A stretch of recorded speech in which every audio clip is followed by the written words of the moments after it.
Hello everyone and welcome back to another Batman Miniature Game 3rd edition battle report for the channel. Today a 350 rep Soldiers of Fortune crew is going up against 350 rep of a very large Two-Face crew on the map that you can see before you. So without further ado, let's just jump straight in and take a look at the two crews. So here is the Soldiers of Fortune crew, a bit different. Bane is not here, it's being led by Flashpoint Batman with his dual handguns upgrade. He is bringing along Psycho Pirate for that City of Bane theme. And then he has Malatessa? No, it's Malicia. Got it right the first time. Infiltrate Op, Cuchillo, and the Sniper Sharpshooter, sorry, who is a sniper. Upgrades wise, not much because of some expensive units being brought, but Malicia has neurotropic drugs and Cuchillo has a venom dose. And because there was 50 funding left over, Infiltrate Op has a gas mask, probably not going to be relevant, just kind of fits how she's modelled. So there's a massive 9 models in Two-Face's crew, and the crew is being led by the new Arkham Asylum Villains box Two-Face, who's more or less identical to the big base Two-Face. He's not really worth it, but we're just going to give him a go. He's like 3 rep cheaper, misses a couple of the really good rolls and is on a smaller base size. So it's not really worth the 3 rep to not have the leader size base one. But hey, give him a day on the catwalk. He is being joined by, well, he's brought Thug 6 from the Back to Gotham box just as a bodyguard for him, and because of some rep left over at the end there. He has Big John on the end there with the Hitman. The Hitman has the only thing bought from funding because there's so many guns. He's got a backpack, which may or may not be useful. And then he has an assortment of his gangsters. He has gangsters, let's see, it is gangsters 2, 3, 4, 6 and 7. 2 of them are snipers, 2 of them are up close and personal, one's kind of just a cheap one with a pistol. But as per usual with the Two-Face crew, loads and loads of guns. Forgot to mention, but the Soldiers of Fortune are in black and red Audacity markers this week. Two-Face is in yellow and black. And with that, we'll get deployed. So we are all set up and good to go. The Soldiers of Fortune are to your left, and Two-Face's crew is to the right. The Soldiers of Fortune did take first activation, and Flashpoint Batman helps with that with +1 to take the lead roles. But they do have a bunch of passes, because it is 6 models to the 9. So they could start the game by passing. They might not want to though based on some of the deployments. So the Soldiers of Fortune had a hidden and an undercover to do. The hidden on the Infiltrate Op has put her right in there, and the undercover has put the sniper rather precariously up on the broken monorail track up there. Currently he can't be seen by the 2 snipers on the Two-Face crew who deployed first. They're there with kind of view of the central table down there. The Hitman is right next to the light there, but he's obscured by the pillar. So he's safe as well, he has Audacity. Got 2 goons down here outside the light source. They have Audacity, and then Two-Face himself with his bodyguard, Big John, and the Tommy gun guy over there. And Two-Face has Audacity. Forgot to cover who had it over here. Infiltrate Op, Flashpoint Batman, Psycho, I was going to call him Psycho Mantis, Psycho Pirate, and Malicia all have it. No objective cards being played, so we are ready to just jump in. So to get the game started, the Soldiers of Fortune did not pass. They activated their sniper, and as it turns out, if you come down to their level, they can actually see the snipers at the back there, and they have a scope, so the range doesn't matter. So they did take a shot, but not before starting their turn by playing Confusion as a resource. Flashpoint Batman gives 2 extra resource points for being a mastermind or master strategist, whatever the role is. So those have now been spent to move a friendly model 3 inches. Cuchillo has been moved right up to the wall right there. But anyway, he took a shot with his anti-tank aim. Oh yeah, the way aim works now is if you don't move at all during your turn, you get +1 to your attack rolls. And he shot down here at one of the 2 snipers on the Two-Face crew and hit him twice, because it does 4 blood base for a total of 8, and turning him to a smear on the floor. Scoring literally 0 cards on that. No progress towards any scoring at all, but does remove one of the larger threats. So after losing one of the more dangerous guns in his crew, Two-Face activated Gangster 6, I think it is, with the Tommy gun. He moved up without Audacity right over here, but using his boss's Inspire has put down his suspect marker, and also during his turn put into play 2 faces of the coin. Did forget to mention about 2 faces starting with the good side of the coin in play. It's pretty standard to do that, so just forgot to mention it. But anyway, this one will score at the end of the turn if there's an even number of friendly suspect markers in play and you're still on the good side of the coin. Soldiers of Fortune opted to use a pass, so Thug 6, who was next to Two-Face without Audacity, activated. He moved up and used that Inspired Manipulate to put down a suspect marker, begging people to come forwards into the line of fire of all of Two-Face's guns. During his turn, one resource point was played to use the resource of the Gamble. During a friendly model's activation, your opponent names an objective card, draws the top card from their objective deck and shows it to you.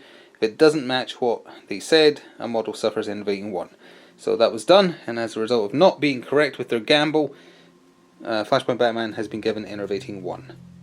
A second of 3 potential passes was used for the Soldiers of Fortune crew, so Two-Face himself activated, moved up behind his paid bodyguard, so he has a little bit of protection in case Flashpoint Batman goes up against him. He put himself within 12 inches that he could fire up at the Soldiers of Fortune sniper with that high caliber, medium range, double blood, single stun Tommy gun. He did very well with it, got through 4 hits I think it was, for 8 blood, 4 stun, so the sniper has been wiped off the map. But a couple of things happened. Heads or Heads was played for 1 resource point, because they're on the good side of the coin. When a friendly model performs a ranged attack, place a friendly suspect marker in contact with the target. So that's why that is now there, precariously balanced. And for just doing that much damage on the kill, scored a quick 1-pointer on Catch a Bullet. So that is the first actual scored card of the game. The Soldiers of Fortune activate Infiltrate Op, and she always has such a busy turn because she is just so good. So she started down where she deployed via Hidden. She immediately put down a suspect marker using her radio, because that gives her a free Inspired Manipulate as if she was next to her boss. And that met the criteria to score Black Ops for placing it within 8 inches of an enemy model, the Thug 6 there, without him being able to see her or the suspect marker. So that scored for 2. Then she made use of her special action to hack. She moved the suspect marker he put down 4 inches, and the one that was deployed up here, she also moved it 4 inches, putting them within easy reveal range for some others in the Soldier of Fortune crew. So then she went on to her actual actions. She did a move, and then, well, she already used her special action, and then she did a shoot for her tactical action, and opted to use her assault and red dot, so -1, but she gets to roll all the dice, and the red dot is a reroll on 1 die.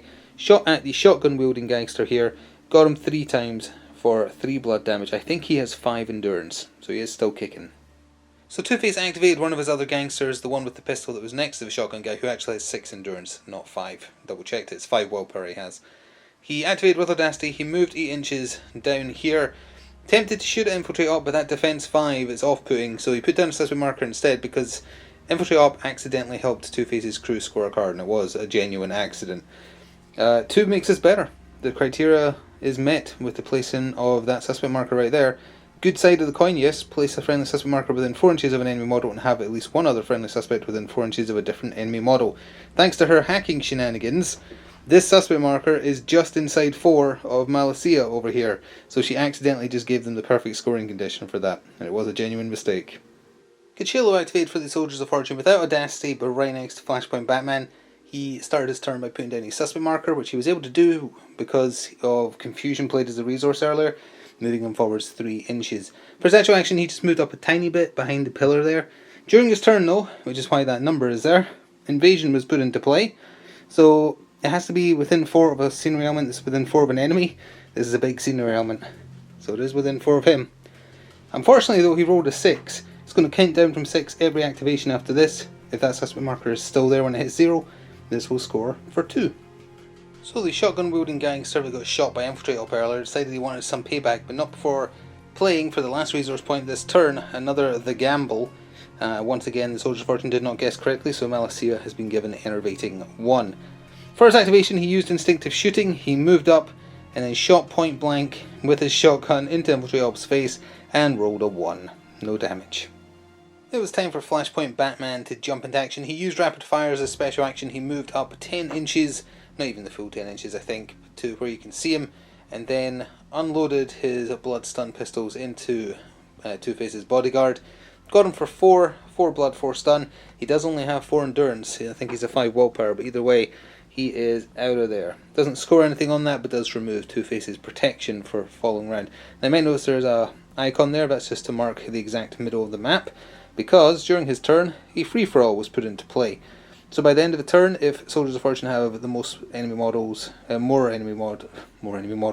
most models within 4 of that, not suffering KO, they will score this for 2. And currently, Flashpoint Batman is the only one within 4. The other sniper in Two-Face's crew activated doesn't have a scope, so if he wanted to shoot at Flashpoint Batman, he'd be shooting into the night, which wouldn't really make it worth it. So he's moved up, not doing anything else with his turn. Actually, he could have put down a suspect marker to make it even, as long as he's outside of 2 of deployment. If he is, then there will be a suspect marker down there. If not, then he's just standing there, basically setting that up so if Batman goes after him next turn, Two-Face will be able to capitalise on that. He can't shoot his gun, but he's got reinforced gloves and he's okay in combat. Or if Batman goes after Two-Face, then the sniper gets a chance to shoot at him with a triple blood gun. So, you know, kind of trying to make it a tough decision of who to go after, and no matter who gets got, then someone else is there to pick up the slack. Psycho Pirate activated with Audacity. He moved up next to this enemy suspect marker that was moved via hacking earlier in the round and is getting rid of it. Also during his turn, he put into play Cyber Attack. You pick 2 enemy suspect markers, roll 1d3 plus 2, and then they count down, and if both those markers are still in play, or if any of them are, and they hit 0, it will score for 2. So of course it was put on this one, and this one only a 1 was rolled, so they counted to 3, which puts it just 1 behind Invasion. I think there's exactly enough activations left that it will score this turn. Not that it really matters because it only works until the end of the round, but he is also releasing a AoE of Love, I think it is, the one that makes enemies have -1 attack and defense rolls if they're in the aura. Second last activation for Two-Face's crew is Big John. Without Audacity, he moved up. Now he did have an Inspired Manipulate, he was within 8 of Two-Face, and he found the perfect spot there where he could actually put down a suspect marker that was just outside of 4 there, and him just within 4 of the marker for free-for-all, but decided not to because it might look like they currently have 3 suspect markers. We pull out a little bit here. Totally forgot the little gangster over here hit a little suspect marker right there. So actually Psycho Pirate accidentally helped them again because they had an odd amount, but they currently have 4. Now, Soldiers of Fortune have 1 activation left. Malicia's got a few things she could do. I don't know if she has enough distance to reach a suspect marker, and Two-Face does have 1 activation left after her. So for now, all Big John is doing is getting in position, squaring up, and currently it's a draw for free-for-all. So Malicia would have to stay near the middle if she wants that card to score. So some tough decisions to make. Alright, Malicia's decisions have been made, and we're going to have to talk about a Two-Face rule that I didn't think we would have to mention until turn 2. She moved up thanks to a neurotropic drug. She was a little bit faster. She also super jumped just to get right in Big John's face. And then and when she started actions, she used her 1 Venom Dose, which gives her +1 strength and 2 free efforts. She attacked him with her reinforced gloves, and this is where one of Two-Face's rules comes into play, called Order in the Court, but he also has a rule called Listen to the Coin, which, if you're on the good side of the coin, just gives them +1 resource point in the turn. Order in the Court, though, based on the side of the coin in play, gives certain bonuses to anyone inspired by him, so within 8 inches, and because it's on the good side, it's 1 free effort when defending, which is what Big John used. So essentially, thanks to 2 free efforts from the Venom, it just worked out as 1 extra. And Malicia didn't do great. She did okay. 2 punches got through for 4 stun. Big John has 5 willpower, so he's still standing. It was enough, though, that she scores Search and Destroy, which will hopefully come into focus. There we go. For suffering at least 2 hits during an attack where the friendly model performed at least 2 efforts. She got 2 of them for free. So that did score. She is also guaranteeing, I think, that free-for-all will score unless... Actually, no, the final activation for Two-Face might decide to go interrupt that and make it an even draw so it doesn't score. But with the completion of her activation, Invasion hits 0 from the suspect marker Kachil put down, and that has also scored for 2. So he didn't do much with the Audacity he started with. He really should have gotten in there quicker, but was not expecting so much fighting to happen this turn. The Hitman has just moved up within 4 of the centre of the table to guarantee that draw so that free-for-all won't score. We can cover that properly though now as we go into cleanup for turn 1. So at the end of a surprisingly bloody battle round 1, the Soldiers of Fortune are down 1, their big sniper with the 4 damage, or they would have been reloading in turn 2 anyway. Two-Face is down a couple of goons, one of which was a sniper, and a couple other guys are wounded as well. No additional cards being put into play, so we just need to cover the ones in play. Two Faces of the Coin does score for 2 for the Two Faces crew. There's 4 suspect markers down, which is an even amount. The free-for-all does not score, because of the reasons we just covered, so 2 points denied. But I forgot to mention, with the completion of the Hitman activation, Cyber Attack counted down and did score. So Soldiers of Fortune did manage to get 2 off of the back of that, or when the first, I think we counted it right, but either way, after 1 activation in turn 2 it would also have counted down, so it's impossible to stop it. So we'll just count it as scored now, and with that we'll jump into the setup for Battle Round 2. So we are at the top of Battle Round 2. We're just going to leave that event icon in the middle of the map just to show where it is, because more free-for-alls could come out. But there is no additional cards being played by either side in Phase 1 or Phase 2. The Soldiers of Fortune once again have taken first activation unless they opt to pass. But we can take a quick look at who has Audacity. One of the gangsters, the one with the pistol down here, has it. Two-Face has it. The Hitman, or sorry, the Cleaner, he is a Hitman though. He has Audacity. The Tommy Gun gangster over there has Audacity, and that is it. For the Soldiers of Fortune, Malicia has it, Flashpoint Batman does, Cuchillo does, and so does Infiltrate Op over here. So the only person that doesn't is poor Psycho Pirate right there. So for Battle Round 2, the Soldiers of Fortune did not opt to pass. They activated Flashpoint Batman and he rushed into the Hitman / Cleaner. He is a Hitman, but most of his roles imply he's just cleaning up the scene afterwards, but whatever.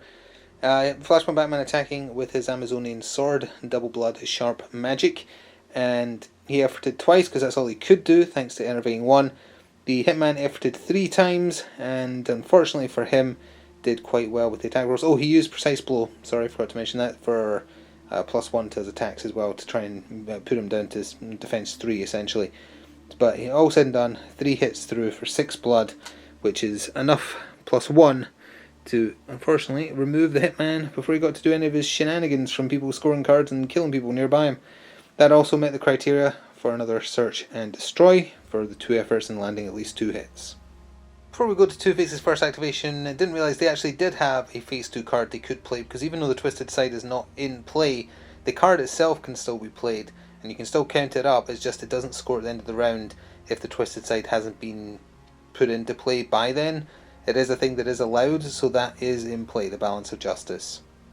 Two-Face himself was the first activation for his crew, and he heads to reload his gun this turn, but he's still pretty good in close combat. Attack 4, he's got reinforced gloves, and he's pretty scary, honestly. So he went up to help Big John over here and decided to attack Malicia.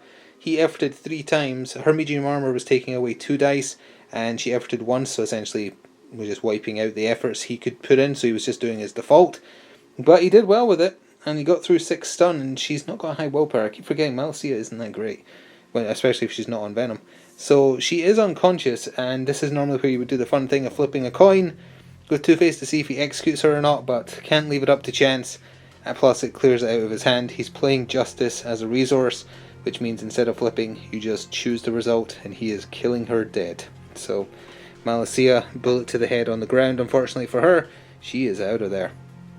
So next up for the Soldiers of Fortune was Psycho Pirate. There wasn't much he could do without Audacity. He's a free agent, so he doesn't get inspired. He just moved up and unleashed his Aura of Love for -1 attack, or -1 damage, sorry. Whichever one it is. Hang on. The card is here. It is Love. Affected models deal 1 less total damage. There we go. That one. And that's all he could do. Forgot to mention during Two-Face's turn, as a special action, he used Attorney's Allegations as a once per game buff. Models within his Inspire range of the Henchman rank get 1 extra action this turn. So that is Big John, the sniper there, and the Tommy Gun guy right there. The pistol-wielding gangster for Two-Face's crew activated with Audacity, hopped the barrier here to get into base-to-base with the sewer marker, did not shoot the Infiltrate Op, opted to put down a suspect marker right there instead, because he meets the criteria to score another. 2 makes this better, and that's because there's another suspect marker right there, within 4 of Flashpoint Batman, so it meets the scoring criteria, and he went for the scoring because they're behind a little bit. Infiltrate Op activated and immediately unloaded the second of her 3 loads of ammo right into the gangster's face that she wounded last turn. Got all 5 hits through, easily wiping him out with the 3 damage he had on him already, and scoring a cheap and cheerful single victory point for a dirty job for removing a model as a casualty. And then she hopped over the fence here, positioned herself here. Yes, there is a sniper there, but thanks to Master of Stealth and him not having a scope, I don't think he's quite in range. Plus she is defense 5, so shouldn't be at too much risk, at least in theory. Big John activated for his boss and didn't have Audacity, but he was right next to Two-Face, so he had that inspired Manipulate, and Attorney's Allegations was giving him an extra action as well. So he ended up doing 2 tactical actions, 1 Manipulate, 1 Attack. He ran down the table into base-to-base with Cuchillo here and attacked him with his blood stun overwhelming handy pickaxe. Cuchillo efforted once, all said and done, only 1 hit got through for an additional 1 blood, 1 stun. and with the Inspired Manipulate he put down a suspect marker which scored the third and final to make this better. So that is all of them gone now, but again, no matter who you go by, Flashpoint Batman's still got one next to him, Infiltrate Op still has one next to him, so yeah, the scores. Cuchillo activated and immediately tried to use his One Blood knife to get some revenge on Big John. He also used his Venom Dose for +1 strength and 2 free efforts. It was all in vain. Bounced off of Big John's big chest, did no damage, so he just retreated towards the centre because during his turn a free-for-all was put into activation. I guess technically he could have put it into play during Big John's turn as well, it doesn't really matter, but it is in play now, and the only way Two-Face is going to stop this is if both two activations, like he has two activations left, if they both move towards the centre it will balance out to a draw, but actually maybe only one needs to. I don't think Big John is within 4, I think he's just out, I'll need some careful measuring. If he is out, both of them would have to move into the centre to stop it, and that is Soldier of Fortune's turn done thanks to everyone dying. So it is just those two gangsters left to take us to the end of the round. So we can just cover those two gangsters activations because they both did the same thing. The sniper back here within 8 of Two-Face for that Inspired Manipulate plus an extra action from Attorney's Allegations. Walked backward, used the sewer grating there. The Tommy Gun guy up here moved round the right side there and used that sewer grating, and they both ended up right down here on different sides of this sewer grating right here, and that takes us to the scoring. So at the end of Battle Round 2, let's cover the cards in play first. Free for All for Soldiers of Fortune does score. Psycho Pirate, Cuchillo, Flashpoint Batman, all within the centre, and the only person for Two-Face's crew is the man himself, within 4. Big John was just out. The Balance of Justice would have scored if the Twisted side was in play, because 2 models died that turn, but because it was the wrong side of the coin, it is discarded. However, the reason for the sewer moving at the end there is so they could score the Gamble for 3. If you're on the good side of the coin, have 2 friendly models not KO inside the enemy's deployment zone that are in contact with 2 different scenery elements. One of them is touching the railing that is part of the broken building here, the other one is touching the boxes, or the thing holding the boxes there, which is technically 2 scenery elements, so it does score for 3, so that's why they were okay with the, what was it called? Balance of Justice not scoring, because net positive is still 1 extra point. So here we are at the top of the penultimate round, Battle Round 3, and once again the Soldiers of Fortune snatching that first activation is proving very useful for them thanks to Flashpoint Batman. There's only 4 of them left, so obviously they all have Audacity. For Two-Face's crew, the gangster down here once again has Audacity, the man himself does, Big John does, and the one with the atomic gun back here does as well. There is a Phase 1 card being played by the Soldier of Fortune crew. It's the first domination of the game. Put an event marker in contact with an enemy model. Anyone can use a manipulate action to move it 4. At the end of the round, if they have more models than enemy models within 4 of it, it will score for 3. The marker has been placed... Oh, where is it? Oh no, it was placed in base to base with Two-Face, sorry. It was originally going to be next to Big John, but there makes more sense in case the final free-for-all gets played. So it's in base to base with Two-Face, right smack dab there. There is a Phase 2 being played by Two-Face's crew. It is another Balance of Justice. Once again, it will count up, but will only score, well, 1 if there's an even number of models killed this round, and 2 if the Twisted side is played. So once again, Flashpoint Batman got stuff started, and although he ended up in base to base with Two-Face, to stop Two-Face just being able to fire his Tommy gun, he stayed where he was first and used rapid fire for a special action, and then just unloaded his pistols because he didn't want to do just blood damage to Two-Face because he has a little bit of stun left on him, and he is pretty tanky with 9 endurance. So all said and done, he managed to get 4 hits through with his pistols for 4 blood, 4 stun, so that means he's got 5 endurance left, and I think he's up to, oh yeah, he stayed conscious by exactly 1. So 1 more willpower and he would be on the floor unconscious. So Flashpoint Batman moved into base with him. If he wants to fire his gun, he's going to have to shift now. Didn't score any cards on that at all, but is staying next to the marker for domination and also close enough to the centre of the table if another free-for-all gets played. So the sniper that used the sewer marker last turn and doesn't have Audacity activated put down a system marker. That's the 7th for Two-Face's crew, and did nothing else, but you'll notice there's a number on that because a closing argument was made. Have to be on the good side of the card. Play this card when a friendly model places a suspect. Roll 1d6 and place it on 2 friendly suspects, I should say, within 4 of either a sewer or a lamppost. At the end of subsequent model activations, reduce the value by 1, and then if they're still both in play when it hits 0, you score the card. So this one has been selected, and this one over here.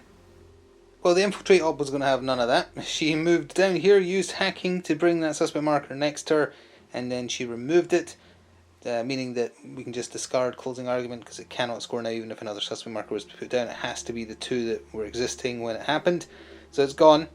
Then using her Inspired Manipulate thanks to her radio, she put down a suspect marker of her own. You see, unfortunately, got a 6. That is for another invasion put into play. Two-Face activated and decided to go after Cuchillo with his reinforced gloves. He was getting one free, actually wasn't getting one free effort, but either way he couldn't do any efforts. Cuchillo didn't want to because he had 1 willpower damage on himself already, he only had 4 left. And unfortunately for him, 2 punches did get through, which means he is unconscious, which means the Judgment trait kicks in, and we're going to see if it procs with the coin here. Oh, caught it. Oh no, Cuchillo is dead. The coin says you have to die. But that also means that Justice, which was in hand, scores, because that is the second enemy to be removed by the Judgment trait. The first one was a forced one via the resource, but yeah, that was the second, so it scores for 3. Well, thanks to Cuchillo's demise, the only person left for the Soldiers of Fortune that hasn't activated was Psycho Pirate. He walked up here next to his boss to help try and hold down that domination, and also a free-for-all that he put into play in his turn. So currently it's 2-1 with Two-Face still alive there. So it's over just to Two-Face's activations now. He's got the Tommy Gun guy down there on that end of the table. He's got Big John, and he's got this guy right here. Well, the first activation was pretty obvious. The Pistol Gangster hopped the fences again, or whatever they are, and removed the suspect marker that was placed down by Infiltrate Ops, so that means Invasion will just be discarded and can no longer score. Alright, let's cover those last two. Big John went after Psycho Pirate, who has Charm, so if you want to hit him in melee you have to pass a willpower roll, and Big John failed it, so his turn is essentially wasted. Although, with him being there though, that is 2-on-2, so that means free-for-all won't score. I don't think Domination will either. I think he's actually just denied them 5 points. We'll check in the recap in a second. Final activation though was the Tommy Gun guy down here. He repositioned slightly, but he wanted to make sure he's still in the deployment zone and still touching a point of scenery for reasons you'll see in a second. So at the end of the penultimate round, Big John did deny both those cards in play for Soldiers of Fortune. Free for all, nope, discarded. Domination, nope, discarded, because it is 2 models each within 4 inches that are not unconscious or whatever else. So it balances out, so he just denied them a bunch of points. The Balance of Justice doesn't score. Twisted Side wasn't in play anyway, so that's gone. They do score another gamble though, for the same reason as they did last turn. The same 2 miniatures are in the enemy deployment zone and are touching 2 different scenery elements. So that has scored for a massive 3 though. And with that, we're going to go into the final turn. Dawn of the final day, top of battle round 4. Soldiers of Fortune once again taking first activation, clean slate. They got first activation every turn. And the 3 survivors they have all have Audacity, obviously. For the Two-Face crew, everyone who had Audacity last turn has it again. There is a Phase 1 card being played by Soldiers of Fortune. It's another Domination. Some of you have heard that one before. Oh, it's going to be in contact with Big John again. Actually, it might slide down the hill there. Let's just put it in base to base with Two-Face to make it easier. And some of you have heard this one before, but Balance of Justice being played again by the Two-Face crew. And let's get on with it. Psycho Pirate kicked things off by retreating behind the bit of scenery everybody is on here, putting down a suspect marker that Big John cannot see, but is within 8 of to score a Black Ops. Nice and simple. Oh, and during did I call him Psycho Mantis? Psycho Pirate's turn, the Two-Face crew is also playing an objective card, because you can do that, and the coin counts in that fashion, so the twisted side of the coin is now in play. A bit awkward to get an angle on, but Two-Face walked over after Psycho Pirate and shot at him for the second time in this game. He's using his Tommy gun. Got a hit through, 2 hits through rather, for a total of 4 blood, 2 stun. Not enough to take Psycho Pirate out, but enough to score heads or heads. Twisted side of the coin, a friendly model inflicts at least 4 damage on an enemy model that has an Audacity marker. Infiltrate Op activated and used the last of her ammunition into the gangster's face. Got a perfect roll for all 5 damage. He's still standing. He has 6 endurance, so he's alive on 1 health. She then retreated over here and used hacking to move the domination marker, because it is a marker, and hacking works on any markers. Even sewers and lights, as weird as that is. So it seems like she can do this. So she moved it further over here, so that she and Batman, the 2, well, besides Psycho Pirate, the 2 last standing members, are the only ones within 4 of it currently. Big John decided to try and right the mistakes of last round by still going after Psycho Pirate. He passed his willpower roll for the charm check, which means he could attack. He efforted twice, Psycho Pirate didn't, and he got 4 hits through for 4 blood, 4 stun, and with the damage already on him, Psycho Pirate is, it's a very wobbly story, he is out of there. Oh, forgot to mention before that though, from the Inspired Manipulate from Two-Face being there, he put down his suspect marker. Oh, he wouldn't have been able to put it there actually. He would have had to put it somewhere, put it where he started his turn. Either way, he started his turn up there. That's outside of 4. The important part is that there's 2 within 4 of him, so that he can kill them twice after getting a kill. Now, if there isn't actually a safe bit, he can put it where it would be outside of 4. There was another, the card that just scored. What is it called? There is another heads or heads that he could have scored for attacking, and it's worth the same number of points. So either way, a card worth 2 would have scored there. Yeah, looking back, there would be no place he could place a suspect marker and still have both of them within range after moving, or they'd be too close. So the heads and or heads is scoring instead. Same points. So Flashpoint Batman moved down here and used the last of his pistol ammo. Didn't bother putting the markers down. As long as he did 1, it was enough. So we just rolled the strength die and it got through. So taking out the gangster with the pistol, scoring a dirty job for a cheap 1 point, and he is still within 4 of the domination marker after Infiltrate Op moved it. That is Soldier of Fortune's game done. It's just down to 2 gangsters left for Two-Face. See if they can do anything to score. So these 2 gangsters over here were going to see if they could maybe try and score or kill them twice somehow, but another little mistake on Soldiers of Fortune's behalf was Psycho Pirate and that gangster dying. That's an even number, so Balance of Justice is going to score. So they're good to just call it that because there's nothing else they can guarantee. So we are just going to end the game there. The domination in play for Soldiers of Fortune does score because it's 2 versus 0 down here. But as just stated, the Balance of Justice, 2 models died that turn, so it also scores. So it's only a net positive of 1 for Soldiers of Fortune there. Still a net positive though. I'm very curious who's won. Let's go see. So the Two-Face crew managed to stay on the good side of the coin for 90% of that, and I think it worked in their favour. They scored a lot of high value points. Just move this scenery slightly to the side so we have room here and count up what they got to start with. So that's 2, 4, 6, 7, 8, 9, 10, 11, 12, 13, 14, 15, 16, 17, 18, 19, 20, 21, 22, 23, 24. Pretty good score, especially for the Two-Face deck. So 24 plays 4, 5, 6, 7, 8, 9, 10, 11, 12, 13, 14, 15, 16, 17, 18, 19. They really only had 19? I feel like they scored so many. Did I count that right? 2, 4, 6, 8, 10, 11, 12, 13, 14, 15, 16, 17, 18, 19. Okay, I think I miscounted by 1. But either way, that is still not a great score for the Soldiers of Fortune. Granted, they basically lost everybody almost at the end there. But yeah, they actually got beaten by the Two-Face crew, who stuck with it. Their initial hand, pretty good. Then it became really mixed. They had the other coin in their hand for most of the game. They chose not to play it, and that worked out being the smart decision, because they managed to draw just via random chance most of the good side cards that they needed.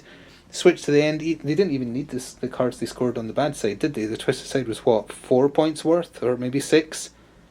Oh no, if it was 6 then they did need it. If it was 4, they didn't need it. By 1.